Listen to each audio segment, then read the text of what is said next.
আসসালামু আলাইকুম। আশা করি সবাই ভালো আছেন। অনেকদিন পর আপনাদের মাঝে হাজির হলাম আমের আচার, কাশ্মীরি আমের আচার নিয়ে।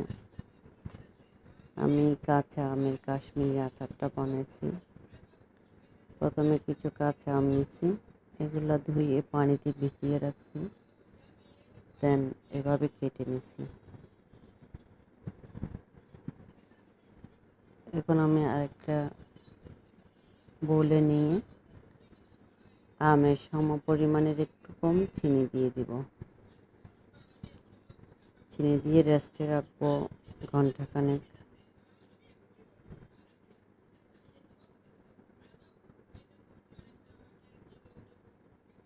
এটাতে চিনির পরিমাণ একটু বেশি লাগে, যেহেতু এটা একটু মিষ্টি হয় খেতে। আমি একটু জাল ফ্লেভারও আসার জন্য এখানে মশলা ব্যবহার করতেছি। জিরা, মৌরি, পাঁচফোড়ন, শুকনা লাল মরিচ তেলে গুঁড়ো করে নিব। এখন আমি ফ্রাই প্যানে শিরা সহ আমগুলা দিয়ে দিব, দেন জাল করতে থাকবো।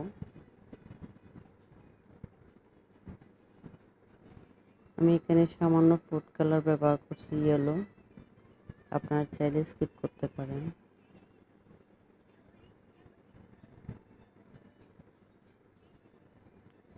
আমগুলো অলমোস্ট সিদ্ধ হয়ে গেছে। এখন আমি এতে আমার বানানো মশলাটা দিয়ে দেব।